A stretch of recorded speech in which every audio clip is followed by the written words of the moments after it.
Hello there, Nightline begins now with me, Nadia Azmi. The top stories. Gabungan Rakyat Sabah joins. Unity government achieves 2/3 of parliament.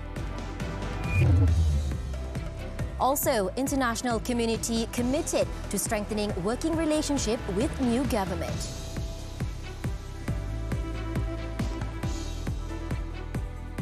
In a bid to boost the much-needed political stability in the country, Gabungan Rakyat Sabah GRS is the latest coalition to join the unity government. At a brief media conference on his first day at work in the Prime Minister's office, Datuk Seri Anwar Ibrahim said this meant that his government would have a 2/3 majority in Dewan Rakyat.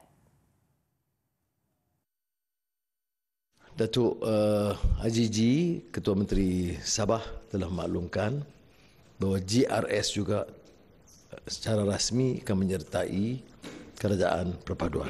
Ini bermakna kekuatan induk kita yang diumumkan semalam termasuk GPS Sarawak dan sekarang GRS Sabah yang menunjukkan bahawa kita hampir atau sudah mencecah kekuatan 2/3 ahli parlimen yang akan memperkukuh kestabilan politik negara dan boleh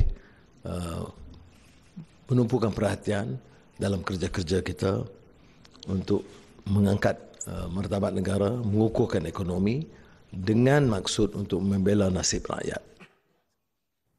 A minimum of 148 MPs is required for the government to command a 2/3 majority in the Dewan Rakyat. The Prime Minister also gave an assurance the cabinet will be downsized but did not elaborate. The Prime Minister, on another note, reiterated his commitment late Thursday to reduce the cost of living. Datuk Seri Anwar wants action to be taken without delay. Jadi saya telah memohon supaya perbincangan lebih teliti dan tindakan segera untuk mengurangkan tekanan ini, dan saya akan adakan pertemuan segera dengan jabatan dan agensi berkenaan dalam masa terdekat. Dan kalau mereka tidak keberatan, saya akan mohon mereka mengadakan pertemuan khas hujung minggu ini atau selewat-lewatnya hari Isnin, walaupun saya faham cuti awam. In his maiden media conference after the swearing-in ceremony on Thursday, the Prime Minister said his main focus include cost of living, besides weeding out corruption and strengthening the economy. And speaking on the support of GRS towards the unity government, Datuk Seri Hajiji, speaking to the media in Kota Kinabalu, said that the Sabah coalition made the decision for the benefit of the state and believed that PN Chairman Tan Sri Muhyiddin understands the reason for their shift of allegiance. Bahawa untuk kebaikan negeri Sabah, kestabilan politik dan sebagainya, maka kita telah memberi sokongan kepada beliau, kerajaan beliau. Perikatan Nasional PN is sticking to its stand of not joining the unity government led by Prime Minister Datuk Seri Anwar Ibrahim. Its chairman Tan Sri Muhyiddin Yassin said instead PN will play the role of the opposition with integrity to provide effective check and balance in Parliament. In a statement on Friday, Tan Sri Muhyiddin thanked Datuk Sri Anwar for inviting PN to be part of the new government. However, PN has decided to reject the offer as the coalition wanted to strengthen democracy and carry the people's voice to Parliament. Tan Sri Muhyiddin also said that PN will ensure that Datuk Sri Anwar's administration is run with integrity and free from corruption. Moving forward, he said that PN will continue the struggle for the well-being of the people and the prosperity of the country, guided by the principles of caring, clean and stable. At his maiden press conference on Thursday night after being sworn in as the new Prime Minister, Datuk Seri Anwar stressed that the unity government would ensure the country's political and economic stability, as well as uphold the spirit of the federal constitution. The American-Malaysian Chamber of Commerce, AmCham, called on the new federal government to maintain past policies that helped make the country a foreign investment destination. AmCham Chief Executive Shaban Das said wholesale changes to existing policies should be approached with caution and only changed when necessary. In a statement, AmCham said the American business community looks forward to the formation of the unity government that will focus on economic fundamentals and maintain a firm commitment to policies that bolster Malaysia's business competitiveness and openness to global trade. Das said foreign investors and companies in Malaysia, particularly American businesses, are assured that Malaysia remains a preferred destination for growth and investment, as the country has once again demonstrated its credentials as an open and vibrant democracy. She said the country is well on its way to become a developed nation and is uniquely positioned to leverage the opportunities that exist in the global landscape. She said the multi-decade presence of foreign investors is due to Malaysia's reputation for strong institutions, adherence to the rule of law, diversity in the workforce, quality English-speaking talent, and a progressive business environment that is able to adapt to the needs of the global market and is a model for other emerging economies around the world. According to AmCham, the unity government's focus on a comprehensive and inclusive approach in managing the economy will help to bridge the economic divide that drives inequality. AmCham said it will continue to build on our strong working relationship with the new government, its various ministries and agencies, to ensure that Malaysia's well-established brand as a destination for growth and investment is protected and enhanced from a global perspective. For geostrategist Azmi Hassan, he believed that Datuk Seri Anwar Ibrahim's vast experience in the government as Deputy Prime Minister and Finance Minister during the 90s can boost the country's name in the international arena. Not only that, Datuk Seri Anwar is also considered a popular and enduring figure both in the West and Islamic world. Yes, this is a very interesting scenario. What will be Malaysia standing in the international arena? I think this is the least problem that I'm going to be worried about the current government, because Datuk Seri Anwar is well known outside Malaysia with other global leaders, especially during his tenure as the Deputy Prime Minister. And also Datuk Seri Anwar can communicate easily with other leaders. Datuk Seri Anwar is very articulate, intellectual in communicating in the diplomatic or in the international diplomatic world. So I guess we are in a very exciting scenario when talking about Malaysia standing in the international arena. Malaysia University of Science and Technology economist Professor Jeffrey Williams said he believes that foreign investors are looking forward to Datuk Seri Anwar Ibrahim's tenure as Prime Minister. This as they are confident in his leadership and his strategies in driving Malaysia's economy forward, aside from his strong relations with foreign leaders. First, because all of the uncertainty has now finally been settled. And secondly, because Datuk Seri Anwar is very highly regarded internationally. He's very well known.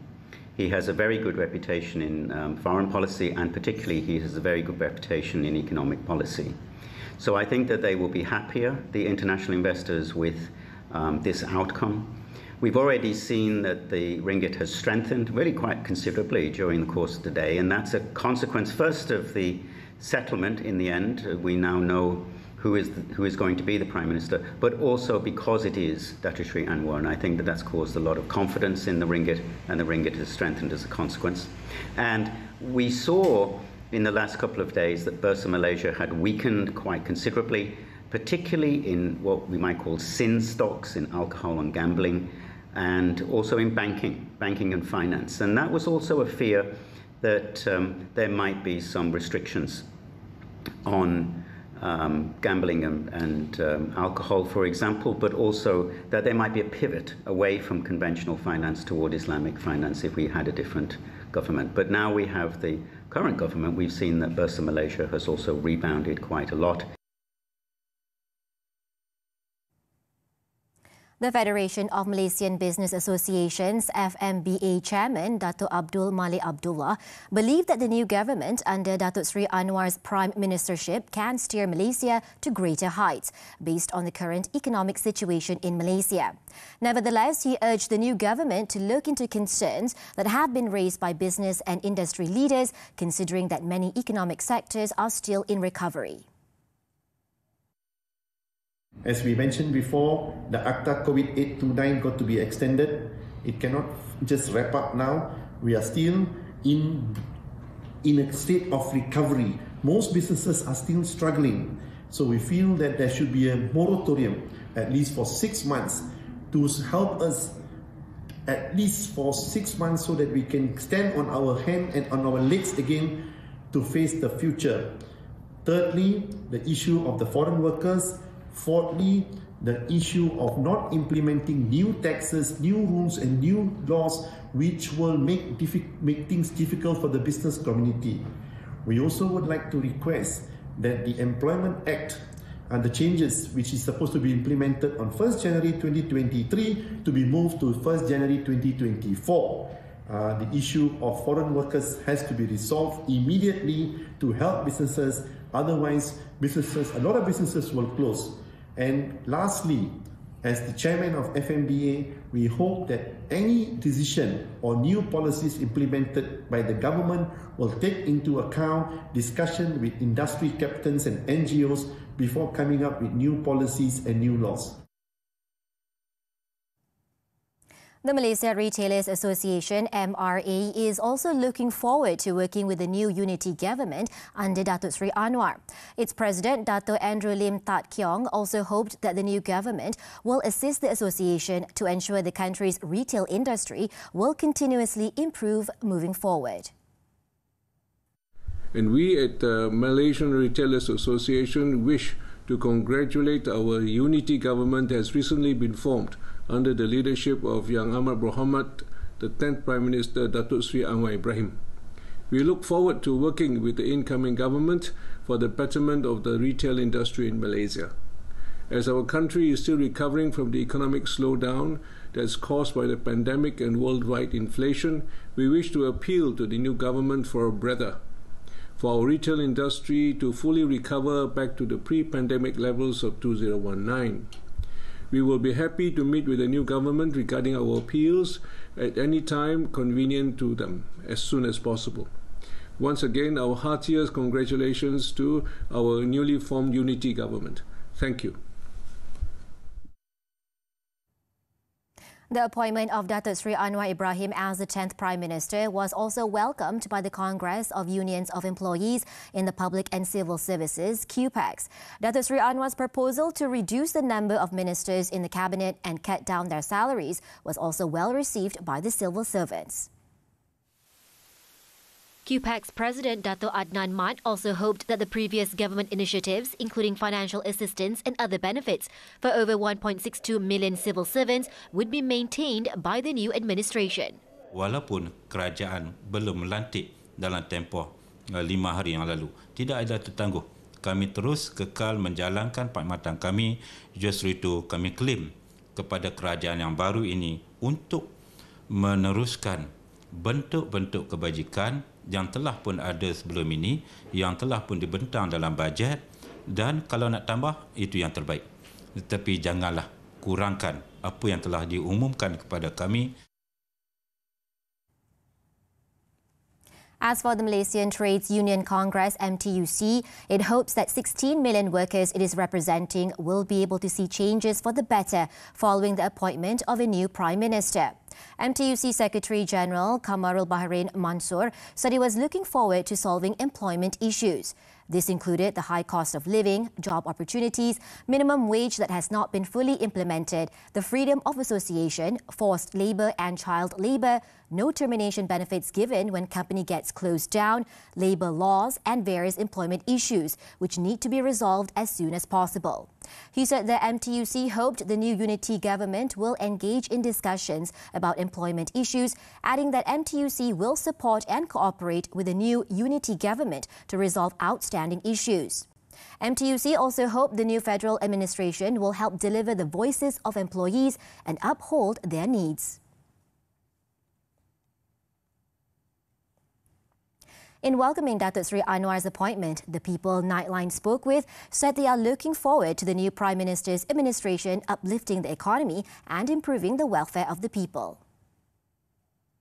Anwar Ibrahim should be looking at the very basic of the problem nowadays, which is to uplift the economy and to help the B40 and M40 and to find some initiative.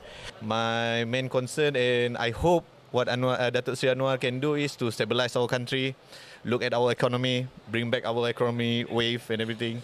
I think the thinking of Datuk Seri Anwar Ibrahim is good for economy because we got a previous history about him, and I think inshallah he can do the best for Malaysian guys and the best for country of Malaysia to build up for the economy of Malaysia, inshallah.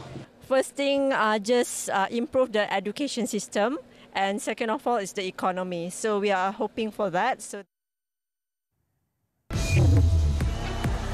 Fire in Xinjiang leaves 10 dead. News from the foreign front when we return.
Introduce new rules to increase transparency in ministerial appointments after an inquiry into secret ministerial roles by former Prime Minister Scott Morrison found they corroded public trust in government.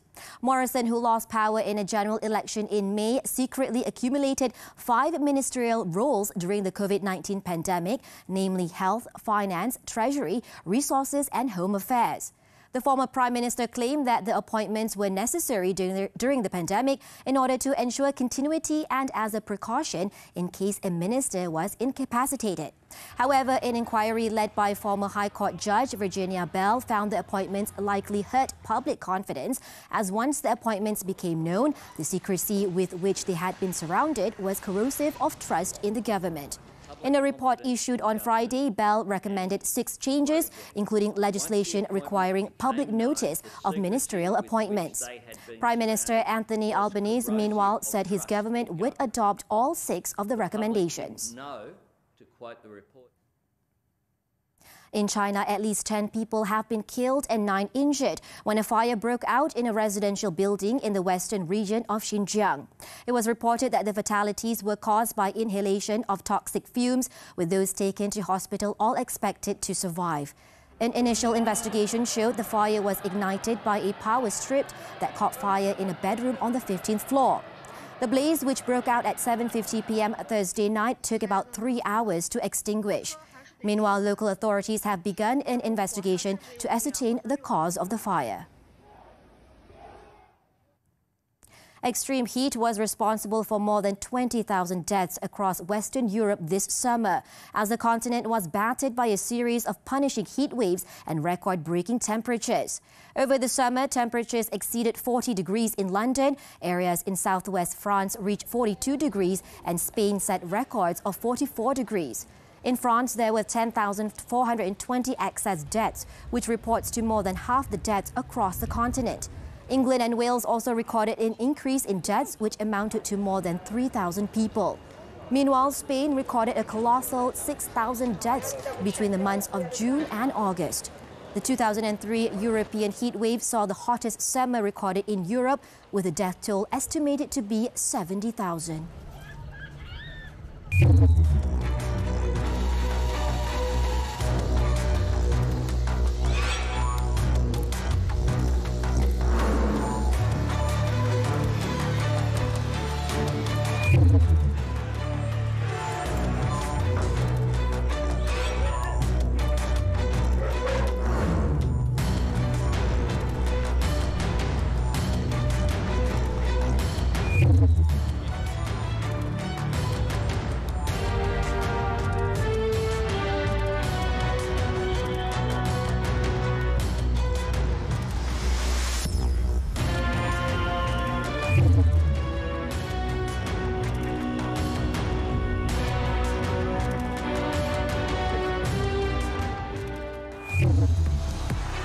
Richarlison stunner seals win as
sports now. Iran scored twice in the final moments of stoppage time to keep alive their hopes of reaching the World Cup knockout stages for the first time with a thrilling last gasp victory over a stunned 10-man Wales on Friday. Iran, who had been facing elimination if they lost, were almost unrecognizable from the side that was thrashed 6-2 by England in their opener. Wales, who had keeper Wayne Hennessy sent off late in the match, looked to have survived the Iranian onslaught in the Group B encounter, before substitute Rozbeh Cheshmi found the net and Ramin Razian sealed the win with seconds left. The win moves Iran to 3 points in Group B, 2 more than Wales, who were held to a 1-1 draw by the United States in their opener.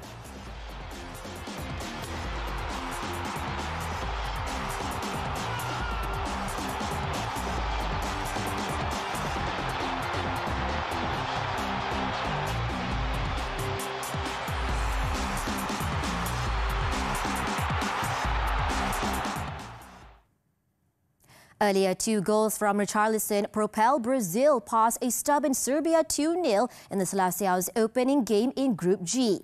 It took Brazil manager Tite's men a while to get going, and on a night when Neymar was subdued, it was left to Vinicius Jr. and Richarlison to carry the side to victory.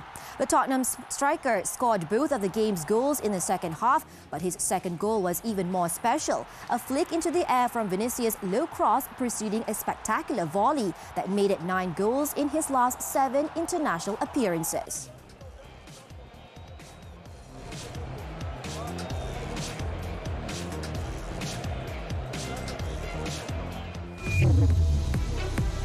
6 Myanmar nationals charged for assault. This and more after this short break.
Six Myanmar factory workers were brought to the Ayakro Sessions Court on 2 charges of beating a father and his son, causing the father to be in a coma and his son severely injured last month.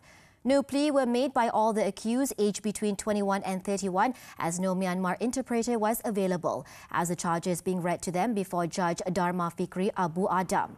According to the charge sheets, all the accused jointly caused serious injury to 50-year-old E. Murali Kupusamy, causing him to be in a coma, and his son, 19-year-old Daniel, by using a wooden object and steel pipe.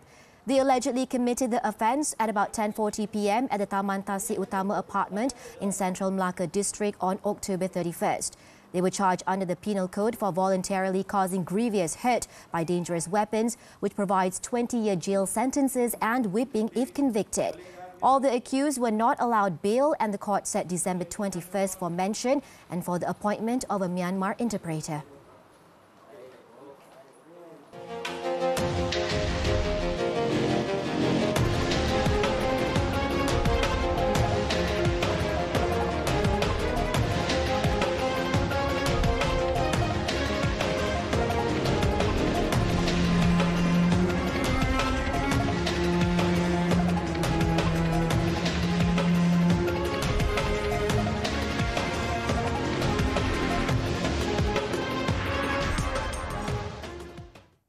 As we wrap up Nightline this time around, let's take a look at this nighttime light festival in Paris, where gigantic lit statues of animals took over the place at nightfall. With that, I'm Nadia Azmi. Thank you for watching and stay safe.